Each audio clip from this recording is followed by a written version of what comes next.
bro shit. It's time for some gay bro shit. Get into a gay bro shit. Let's fuck with it, gay bro shit.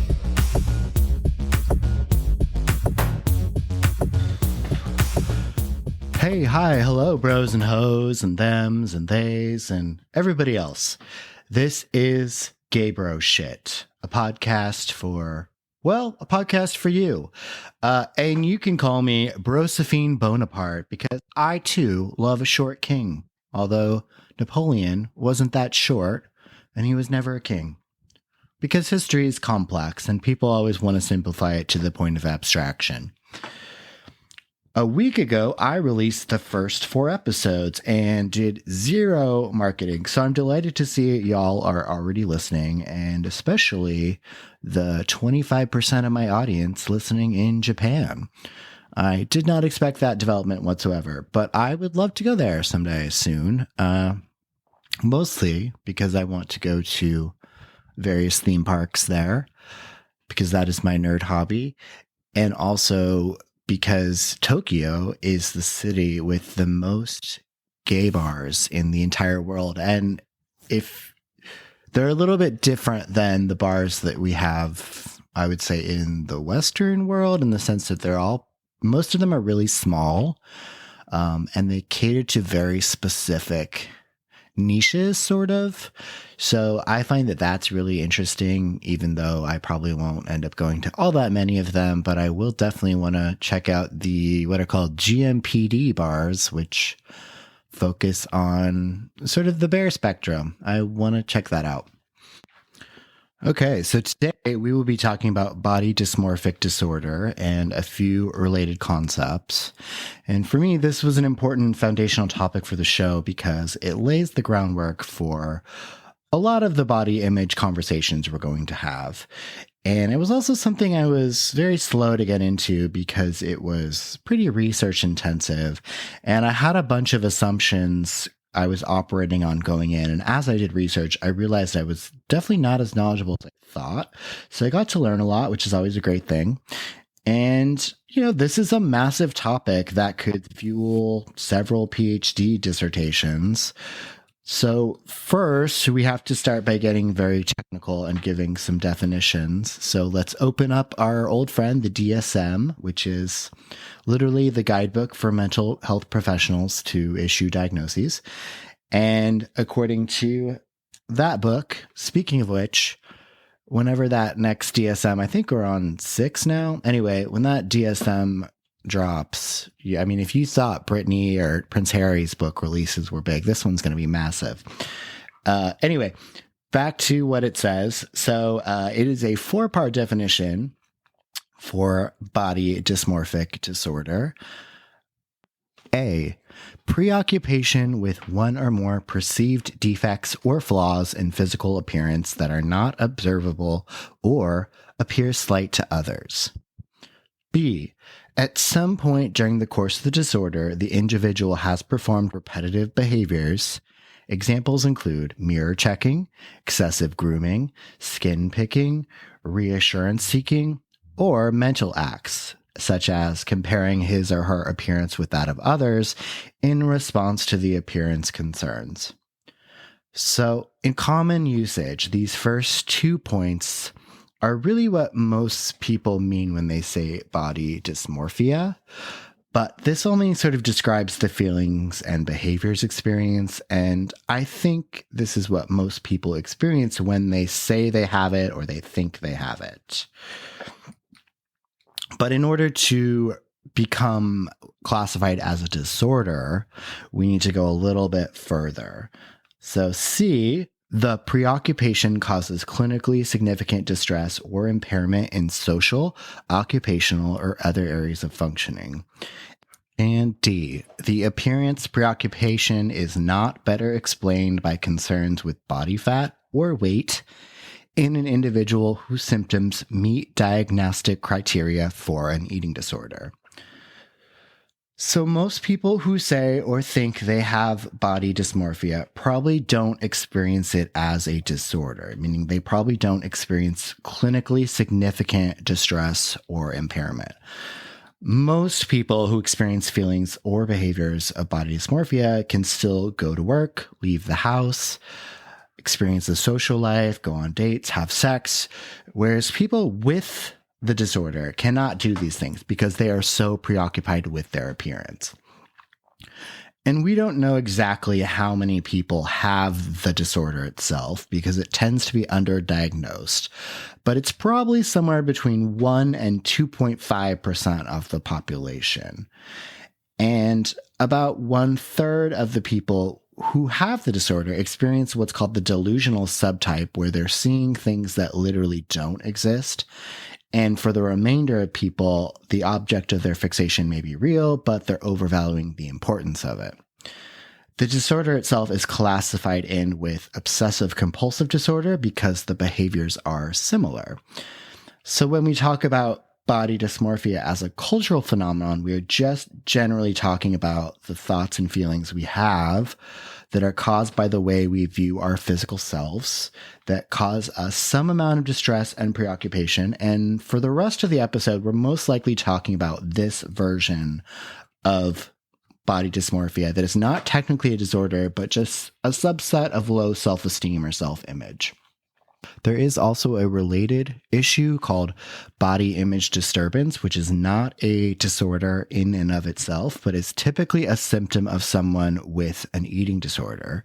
Features of that include altered body size estimation, an altered perception of the body and its shapes, mental image of one's body appearing distorted or overweight, frequent third-person mental view of one's body, negative body-related thoughts, frequent body-checking behaviors, frequent comparisons between one's own body and the bodies of others, and emotions of anxiety, shame, and contempt for one's body. To me, this sounds a lot like what most people mean when they say body dysmorphia, even though we're not talking about eating disorders specifically, but we are going to loop this into the discussion. All right, so let's go over the various forms that body dysmorphia takes. I mentioned before there is a delusional subtype, but mostly it looks like this. Preoccupation with specific features, for example, your nose or your stomach or your cankles. Specifically with gay men, dick size might be a specific concern. Preoccupation with body fat and or weight, where we see ourselves or certain features as being less attractive to others.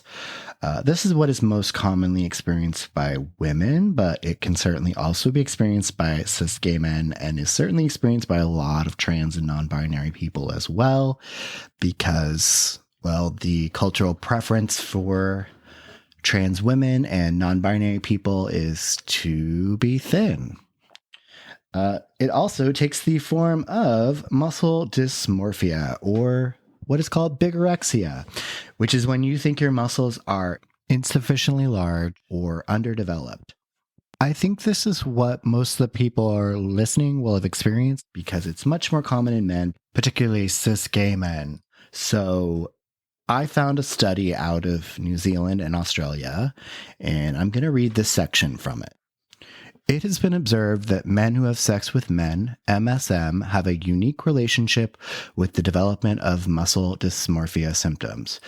MSM are at increased risk for experiencing internalized heterosexism, which can lead to dissatisfaction with one's body and the internalizing of standards for attractiveness. Men who conform to conventional ideas of masculinity often report increased stress from not meeting the imposed standard of a masculine and muscular body. In a sample of 2,733 MSM who reported body dissatisfaction, only 1 in every 10 reported feeling no dissatisfaction with their muscularity. Dissatisfaction with muscularity had a stronger relationship with quality of life when compared to dissatisfaction with body fat, height, and penis size. Those who identify as having a sexual minority are at an increased risk for victimization due to their identity. Having been a victim of homophobic bullying is associated with more symptoms of muscle dysmorphia. A possible cause for this relationship can be the increased feelings of paranoid ideation that an MSM individual can experience following homophobic bullying. So this study was done in a different country, and it's possible that if it had been done in North America, the results would be a bit different. But culturally, Australia and New Zealand are pretty close to the US and Canada, so I think it is a good proxy. So if you caught that in this survey, in this study, 90% of the men reported feeling dissatisfied with their muscle size. So that is the overwhelming majority, almost everybody. I also found a survey by the Trevor Project, which, if you don't know what they do, they're an organization that helps. It's sort of a suicide prevention organization for queer youth. They did a survey where they reported that 87% of queer youth were not satisfied with their bodies. So again, almost the same number of queer children were unhappy with their bodies. Then I found some data from the OCD and Related Disorders program at Massachusetts General Hospital, which is such a fucking mouthful. And they reported that there is a 32% prevalence rate of body dissatisfaction among gay men compared to 24% for heterosexual men. So basically 1/3 higher. Interestingly, they also reported that body dissatisfaction was 35% for lesbians and 38% for heterosexual women. So queer women actually seem less likely to experience dysmorphia, but notice that number was still actually higher than it was for the gay men. Furthermore, while gay men comprise an estimated 2 to 4% of the U.S. population, they represent 12.5% of all men diagnosed with BDD, body dysmorphia disorder. So we are more likely to have the disorder, but I also think maybe gay men are more likely to seek treatment for a variety of reasons, including generally having higher incomes and better access to healthcare. So we might just be more likely to get diagnosed. So of course, when we talk about a problem, we feel compelled to talk about what's causing it. Just like with most mental health issues, it's multifactorial. There's going to be genetic causes, personality traits, and environmental factors that would make someone more likely to develop these issues. But the one thing that absolutely contributes to it is childhood trauma. A 2021 survey of people with BDD found that 78.7% reported a history of childhood maltreatment. 68% reported emotional neglect, 56% reported emotional abuse, 34.7% reported physical abuse, and 33% reported physical neglect, and 28% reported sexual abuse. 40% of those subjects reported severe maltreatment. So when we go back to the other study, specifically looking at gay men that I mentioned from Australia and New Zealand, we can see how experiencing bullying or violence in childhood or adolescence can absolutely lead to body dysmorphia. I think psychologically, a lot of people, particularly men who have been in a situation where they have been threatened or experienced violence, would then want to prevent it from happening again by looking as big and intimidating as possible. And also as a reaction to the shame we might experience from being insufficiently masculine or from being too feminine or just not adhering to societal norms. For myself, I was never specifically bullied for being gay as a kid, but that is definitely a component of how I look now because being big and muscular affords me a lot of security. I look like I can defend myself, and because of that, people rarely fuck with me. And so I imagine the feeling of safety that comes from looking big and muscular is magnified for POC men and trans men who have to work even harder to overcome that ingrained feeling of being in danger that comes with being a member of a disadvantaged population. And you add in people who have multiple disadvantaged identities, and you can really see how this potentially explodes. And of course, nobody should need to look a certain way to feel safe existing in the world, but that is the reality we live in. So we can't really criticize people for buying into this when that is a very valid position. But beyond projecting an image for safety, there's another reason why we experience dysmorphic feelings, and that's what I'm calling the aesthetics of desire, which is a lot of people, particularly queer people and gay men, want to look like what they are attracted to sexually. And when there's a disconnect between what we look like and what we're attracted to, that can be really distressing. Growing up, I'm old enough that we didn't have social media until I was in college. So we didn't have influencers, but we did have a lot of traditional media. And the magazine rack was like the Library of Alexandria for what was going on in the world. And one of the aha moments I had when I was going through puberty was seeing the male bodies in muscle and fitness magazines and really being attracted to them in ways I didn't fully understand. And I had been interested in girls up to this point and was still getting crushes on them well into high school. But aesthetically, I was attracted to the male body and particularly the muscular male body. The 90s was also the era of glorifying shirtless men with abs, both film and TV. Like Baywatch was, and I think still is to this day, the most watched TV show in the entire world. And we saw this kind of man in action movies, in rom-coms, on daytime TV, and then on prestige cable. Brad Pitt's torso in Fight Club is still held up as sort of the epitome of masculine beauty. And we also had advertising for brands like Calvin Klein and Abercrombie & Fitch that really put the athletic, male, lean, mostly white body front and center. And I bought into this so hard because I desperately wanted to have this kind of physique, only to be utterly devastated when I couldn't obtain it because that's not what my genetics dictate. And what is advertising if not a way of manufacturing desire? This extends to our sexuality and our bodies. Then in the 2000s, we got social media. While a lot of platforms are more text dominant, like Facebook and Twitter, or at least they initially were, we get platforms that are more completely about image, like Tumblr and Instagram. Tumblr, for those who don't remember, is a blogging site where anyone can cultivate a feed and repost other people's content or generate their own. And up until they banned porn in 2018, it was the place to go for porn and nudity. And I'm not really going to talk about that site too much other than to say, A, I miss it. B, I think the imagery that was popular on this site, particularly directed at queer men, was still predominantly focused on white, lean, and muscular bodies. But C, it was a great place to find communities of people who were focused on other aesthetic values, like you could find chubby chasers and feeders and gainers, and a wide variety of diversity in bodies and ethnic backgrounds and racial backgrounds. And I do think that it helped build up some of these sub-communities and make people feel less alone in their desires.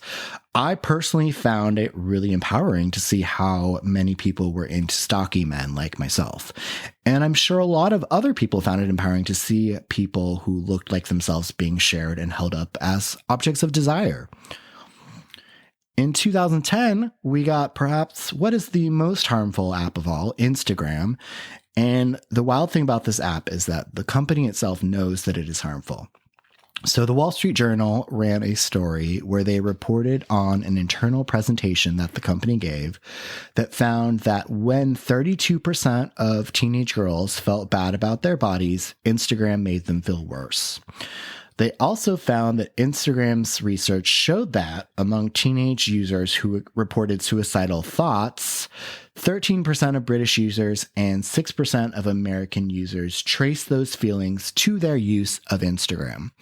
So the app is literally potentially killing people, and the company knows this, and they don't seem to be doing anything about it. To me, that sounds like criminal behavior, and it would be great if we actually held these companies accountable, but at the moment we're not.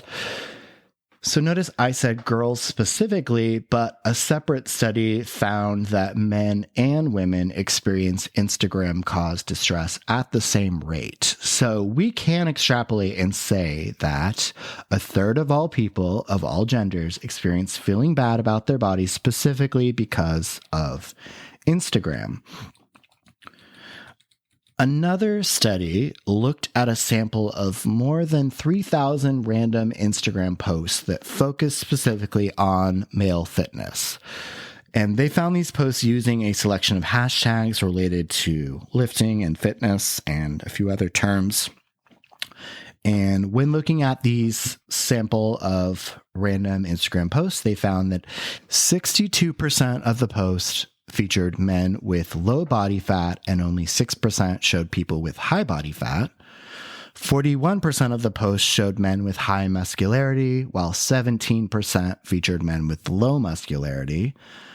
Oddly enough, 71% of the posts feature fully clothed men, while only 27% showed men who were either shirtless or naked. And of course, 55% of the men depicted were white. So the most predominant male body in fitness-related content is white men with low body fat and high muscularity, perhaps completely unsurprising. And also unsurprisingly, they found that the posts that featured the men with low body fat and high muscularity received significantly more engagement and likes, regardless of whether or not the person was clothed. In the gay male community, we also have to talk about the rise and dominance of dating apps.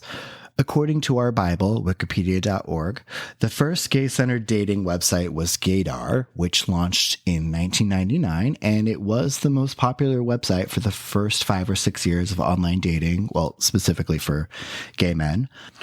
And then the next big website that came along was manhunt.net. And what Manhunt had that made it different is that it focused almost exclusively on sexual compatibility. It was still a dating site on paper, but not in practice. This site was launched in 2001, and by 2006, it had become the most popular gay website in the world, period. So both Manhunt and Gaydar introduced the feature of having a private album where people could upload and share X-rated pictures. And I don't know if Gaydar had this feature or not, but on Manhunt, you could list all kinds of sexual stats like dick size, positions, and this is where the custom of adding an inch or two for the internet begins. Or, I don't know, like 4 centimeters if you're somewhere else in the world. And that's always confusing if you're an American traveling because you're like, I don't know what 22 centimeters means. Turns out that's pretty big. Anyway, then in 2009, we get the first mobile phone app with a GPS location feature, and that, of course, was Grindr. And I don't need to tell you too much about this app because you probably are very familiar with it, but apparently it has about 11 million active users worldwide. And I think the most striking thing about the app is the grid of photos you see when you log in that instantly conveys a message about the dominant aesthetic values in whatever part of the world you're looking at it. And I've logged on to Grindr in a number of countries, and this has totally been exactly the case. It also introduced an element of gamification, meaning the app feels like you're playing a game. And the more responses you get, the better you're doing at the game. Then we got a series of successive apps that replicated the user experience of Grindr, but with slight tweaks and focusing on ever more niche aspects of the gay dating pool. But all of these variations, the centrality of body aesthetics was always present because the photo grid of users was always the main feature. And users quickly realized that the more skin they showed in their profile pics, the more messages and attention they would receive. So a feedback loop was created wherein now we have a culture of gay men working out specifically to look good in their profile photos. According to a 2021 survey, 10.1% of all same-sex or queer couples met via an app. And this is kind of surprising to me because I thought it would be higher, but I guess the key word here is couple, because the primary purpose of most dating apps is not dating at all, but casual sex. A bit more surprisingly, 19.6% of couples reported meeting at a bar or a restaurant, which was more popular than any other single response, because the narrative is that the apps have killed the bars. And that may still be somewhat true, but not when it comes to a place to meet potential partners. That being said, if you combine all of the online platforms, you get a total of 65% of all queer couples meeting online in some form or another. So it is still the dominant way that people meet, just not the app specifically. Of course, when we talk about the internet, we also have to talk about porn and our porn consumption. Depending on who you ask, between 96 and 99% of gay men watch porn, compared to 72 to 76% for straight men. So almost every gay man watches porn. In a 2017 study published in the Archives of Sexual Behavior, I don't know what that is, but it sounds like a really fun thing. They surveyed a little over 1,000 gay and bisexual men, and the average porn viewership was 3 hours per week. They also found greater consumption of porn was directly related to increased negative body attitudes and symptoms of both depression and anxiety. Unfortunately, the study was behind a paywall, so I couldn't see the exact numbers, but there was apparently a very significant link between viewership and negative feelings.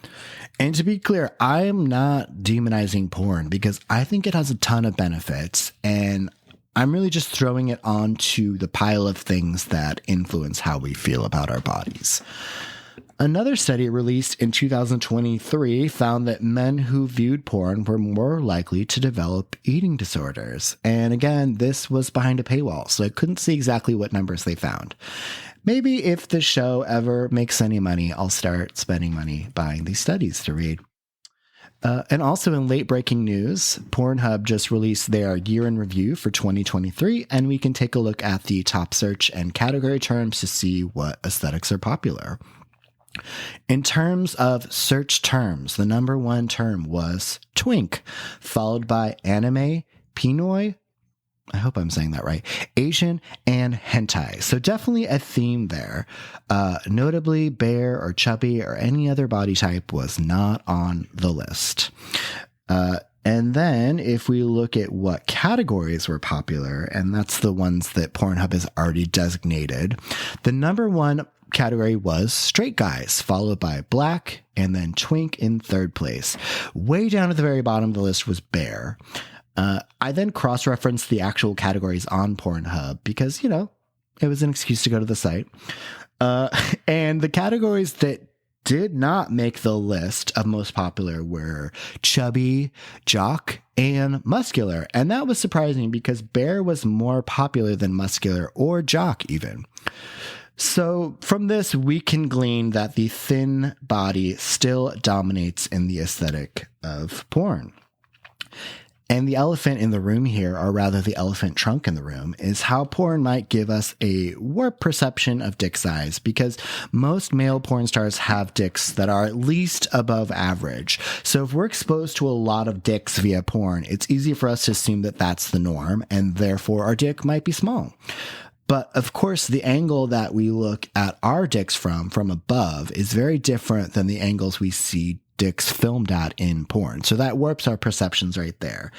And another thing is that a lot of porn stars are short because an above average dick looks huge on a person who's not very big or tall. And there's not much that we can do about the size of our dicks because it's just something we don't have a choice in, just like our height, our eye color, our skin color, etc. So when we combine all of this, our social media usage, our access to porn, our dating apps, our traditional media, it makes complete sense why dysmorphic feelings are becoming more common and more people are developing the disorder outright.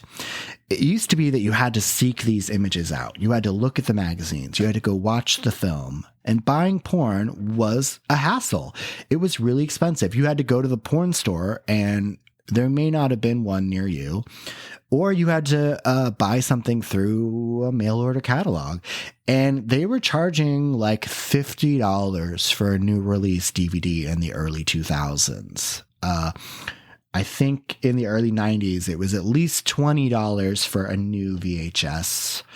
But now you don't need to exert any effort or spend any money to be confronted by images of people who look aesthetically aspirational. If you get on Instagram or TikTok, it's only a matter of time before the app starts showing you content, even if you didn't ask to see it. If you go looking for porn, the default is to show you lean, muscular, or thin bodies, and you have to deliberately seek out other body types. And if you go on a gay app like Grindr to actually find someone to date, you're barraged with a sea of torsos. And it just doesn't feel good because instantly you start comparing yourself to what you see. And that comparison is rarely favorable. And for those of us who can comfortably post shirtless profile pics, we can tell you that there is a wild difference between both the quantity and quality of responses we get compared to when we post pictures with our shirts on. So I get it, believe me. My profile pic right now is shirtless because of this. Although I should say the photos that have done the best for me in the past are action shots of me playing rugby fully clothed. I had a photo like that on my Grindr profile when I moved to London for grad school, and at one point I had almost 700 unread messages on the app, and I couldn't even respond or read most of them. But interestingly, after a month, I stopped getting many new messages because I guess I was no longer new and my meat was no longer fresh. And I don't say that to brag. I just say that to point out the fact of the power of imagery that a picture of me playing rugby, which is, viewed as a very tough masculine sport, was so compelling in this visually focused landscape and really feeds into what we prioritize sexually as gay men. So one really interesting point here is that we often think that people who experience body dysmorphia will seek out plastic surgery. And this is true. However, most plastic surgeons, particularly in the US, will not operate on anyone they suspect of having body dysmorphic disorder.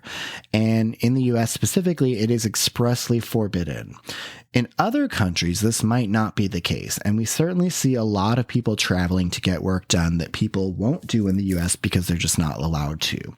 So in the US, we are not allowed to inject silicone into the body, but in other countries like Mexico, you are. It is also significantly cheaper to get work done in most other countries. So this is where we see the rise of medical tourism, where people travel to get work done elsewhere or get it done clandestinely. And of course, this presents a lot of safety risks. There's any number of horror stories of somebody pretending to be a nurse and injecting construction-grade silicone they got down at the hardware store directly into people's butts. And normally when you get a silicone implant, it's inside of a protective shell. So when you inject just raw silicone into the body, what happens is it begins to migrate. First, it starts to travel around the area that it was injected into, and you end up getting these hard little lumps of as scar tissue builds up around it. Then it sort of starts to enter your bloodstream and travels throughout the body. So it can end up in your lungs where it literally blocks your ability to absorb oxygen. Or it can end up clotting your blood vessels. And that blood clot can then travel around your body and block blood flow to your heart and to your brain, which can be fatal. And maybe that's a risk you're willing to take if your unhappiness with your body is causing you constant anguish. One of the most vulnerable populations when it comes to unsafe surgery or cosmetic procedures is trans women who find themselves, A, financially constrained because of the employment discrimination they experience, B, really bogged down by the U.S. medical system where insurance is extremely reluctant to cover any sort of gender-affirming cosmetic work, and C, seeking an aesthetic that is probably going to fall outside of the bounds of the U.S. ethics system's constraints. So if you want injections to get big hips and ass, you just can't get that done here. If you want breast implants above a certain size, you can't get that done here as well. So, when we talk about making gender affirming care accessible and affordable, we also need to include cosmetic procedures because the consequence of not including this leads to trans women literally dying from procedures they have done in other countries or without proper medical expertise. Talking about silicone injections, there is also a small community of men, mostly gay men, who are into injecting silicone into their genitals as both an aesthetic choice and as a fetish. So you inject into your balls or directly into your dick. And the thing about this is that it won't make your dick longer. It just makes it fatter, but in a way that's not really useful. I say like I have personal experience. I've never done this. But what I've heard is that because silicone has a mushy texture, it's very gelatinous and it doesn't get firm. So if you inject silicone in your dick, you'll get hard, but like the enhanced portion of the dick will still be very malleable. So it's kind of like a hardcore, but with a lot of soft jelly on the outside. Like, good luck getting that into a butthole. Seriously. 5 years ago, there was a fairly famous case of a gay man living in Seattle who died from an embolism as a result of getting injections into his balls. And this story had a lot of dark twists, and most people I know who knew this person blamed their partner at the time for forcing them into the fetish. And so there was a lot of abuse allegations as well. If you want to go down that rabbit hole, I'm not going to do it here. Just Google noodles and beef testicles and read the top few articles, particularly the one from The Stranger. It has nothing to do with soup. So if you see results about soup, just don't click on those. All right, so that's enough about the problem and where it comes from. Let's move on and talk about some things that you can do to help you work through whatever body dysmorphia you might experience. Of course, if you think you have body dysmorphia disorder, meaning your negative self-image is so strong that you have significant distress or it's preventing you from interacting with other people, then you really need to seek out professional help. Finding a therapist or a counselor can be really difficult for sure. But I think everyone can benefit from therapy. It's just that there aren't enough licensed therapists for everyone to benefit from it. And it can also be a pain to navigate insurance and copays. So I realize there are a lot of valid obstacles for getting help, but you do need to prioritize your mental and physical health because if you don't have those, you don't have much else. And if you don't have insurance, there are usually some sliding scale providers who will charge you out of pocket based on your income level. I know here in Portland, there is one clinic that has a bunch of locations around town, and some of their providers are charging $40 or less out of pocket per session. And I imagine that's subsidized in some way for them. But if you're in the United States, there are 2 websites you can use to go about finding a therapist. I'm sure there's more than that, but these are the 2 I'm going to specifically recommend.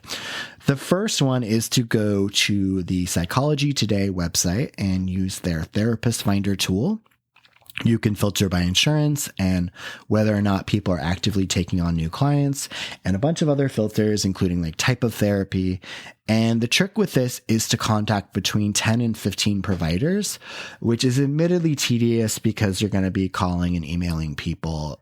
But it works. And that's how I found my current therapist. The other website that seems really good is ZocDoc. That's ZocDoc. And it allows you to use the same filters, insurance, location, etc. And what I really like about this site is that it gives you an availability calendar for each provider. So you can see if they're available and if they have times that work for you. And you can also book your appointment directly on that app, so you never have to pick up the phone, which is something that I know most of us absolutely refuse to do for any reason. So I'm not sponsored by ZocDoc, by the way. I just think that it seems like a good service. So yeah, go get a therapist. Of course, therapy isn't a cure. It's a commitment to do work and be challenged, and you need to participate actively to benefit from it. And do actual sessions, weekly, hour-long. Don't sign up for a service where you can just kind of text your therapist here and there because those are not effective. I promise you. For those of you who don't experience body dysmorphia as a disorder, but still struggle with these thoughts and feelings, therapy is probably still beneficial to you as well. But here are some other techniques that might help you. I mentioned in the last episode the concept of thought work, and I'm going to cover that again because it's applicable to this as well. With thought work, what you do is identify the negative thoughts that you're having and then work to replace them with neutral or positive thoughts. And this works because your thoughts control your feelings and control your actions. I'll say that again. Your thoughts control your feelings and your actions. So if you can work to change the thoughts, you can change your feelings because thoughts are a choice. And a lot of them happen automatically, and many of them are unwanted or unpleasant. And so you're always going to have these unpleasant or unwanted thoughts, no matter how much work you do on yourself. But with thought work, we don't necessarily seek to stop the thoughts from happening, but we stop to acknowledge that the thoughts are happening. And then we can see them objectively and acknowledge them for what they are, which is just thoughts that aren't the truth, thoughts that aren't reality. They're just a bunch of neurons firing inside your meat carcass. So you can choose to have better thoughts that make you feel better. It sounds wild, but it's true. So if you find yourself having a negative thought, ask yourself these questions about whatever thought you're having. Do I like the way thinking this makes me feel? If I were to act on this thought, would it make me feel better? And when the answer to these questions is no, you don't like the way that it makes you feel, or you don't like the action it would make you choose, you can then choose to release that thought because it's no longer serving you. And then you look for another thought that you can have instead that would make you feel better. And this sounds very woo-woo and very Gwyneth Paltrow, very The Secret or toxic positivity, but this is an effective technique. I used to listen to another podcast called Unfuck Your Brain, and that's where I learned this from. And I haven't listened to the show in quite a while, but if you look up that show and scroll back to some of the early episodes, I'll give you some specific episodes to listen to. Episode 83, episode 73, and episode 38 are all really good. And this podcast is from a intersectional feminist lens. It's from a woman, not from a gay man, but I think a lot of the things that are talked about are applicable to us as well. And I think those would be really valuable listens if you're really struggling with this. And who knows, maybe this host is problematic now. I have no idea, but give those a listen, see what you think. In a similar vein, we can also work to recognize when we're being sold to. A lot of the things that make us feel bad about ourselves are trying to market something to us by making us feel like we have a problem. And in most cases, we recognize an ad when we see one, but not always. Particularly on the internet, it can be hard to differentiate between someone you respect recommending something because they genuinely like it and someone recommending something because they're paid to or because they get a kickback. In the US, any social media content that's sponsored has to be disclosed, either by being labeled as a paid partnership or using #ad or some other very clear language. But of course, not everyone follows this rule. And I have no idea what the laws are in other countries, but I imagine they're probably looser in most cases. So influencers in other countries may not be required to disclose anything at all. And I don't have a problem with people making money off of their work, but I do have a problem with people shilling things by implying that a product will make you look more like them, because it will not. Another thing that might help you is exposure. If you can, go to the nude beach, go to the bathhouse or the sauna, go to places where you can see regular human bodies in all their diversity. And, maybe you won't want to get naked or participate at first, but just being around other naked people and slowly dipping your toes into the water can really help.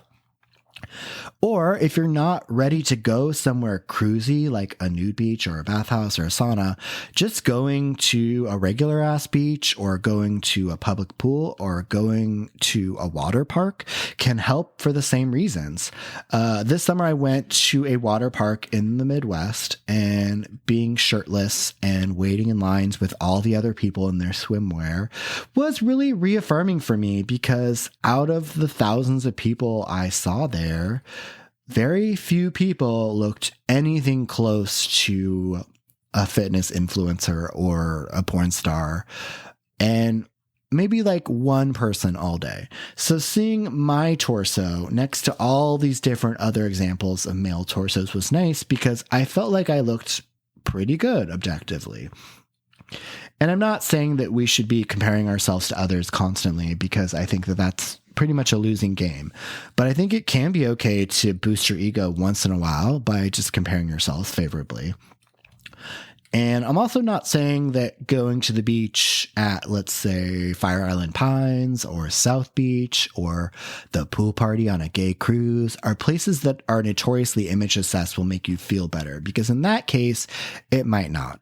So knowing that, you can either avoid those places or just choose to go and not give a fuck. You can choose to not give a fuck by doing thought work, as I previously mentioned. Finally, we can choose to modify our behavior if we find that it's not servicing us. When I'm really focused on my fitness, I find myself wanting to look at my body in the mirror many times a day. Basically, anytime I see a mirror. But that's just going to amplify my negative thoughts about the areas that I'm not happy with. So instead, I limit myself to just maybe 30 seconds of shirtless flexing in the morning and a few brief glances here and there. And this is a practice. You're going to catch yourself doing that thing again and have to recognize the behavior and then point it out to yourself like, hey, you're standing shirtless in front of the mirror again, and we said we weren't going to do this. So let's walk away and maybe put a shirt on. Or, hey, you're scrolling through porn again because you're bored. Maybe exit out of this and go take a walk instead. Another thing that has definitely helped me was unfollowing most of the people that I thirst followed on social media back when I joined. So if you see a post from someone that you follow that you don't know personally, and it brings up feelings or desires, in you, or sort of drives you to compare yourself negatively, just hit the unfollow button. There's nothing personal. Like they're not going to notice that you unfollowed them. They're not going to have hard feelings about it. If they are a in real life friend who you don't want to hurt by unfollowing, you can always just hit the mute button instead. Seriously, try and replace all of the hot people you follow with, let's say, cute animals and pictures of nature or whatever else you're into, like theme parks and roller coasters. For me, you will be much happier when you're on social media. All right, that's it for this week. Hopefully y'all got some use out of this episode. Be sure to leave us a review on whatever app you're listening to us on. We're on pretty much all of them now. And if you like this show, you can share it to other people you think might be interested in it.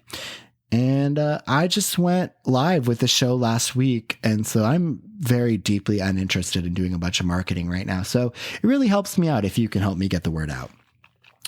So thank you for listening again. Go lift something heavy, or I don't know, lift something light and fluffy like a cat or a stuffed animal. Bye, bros.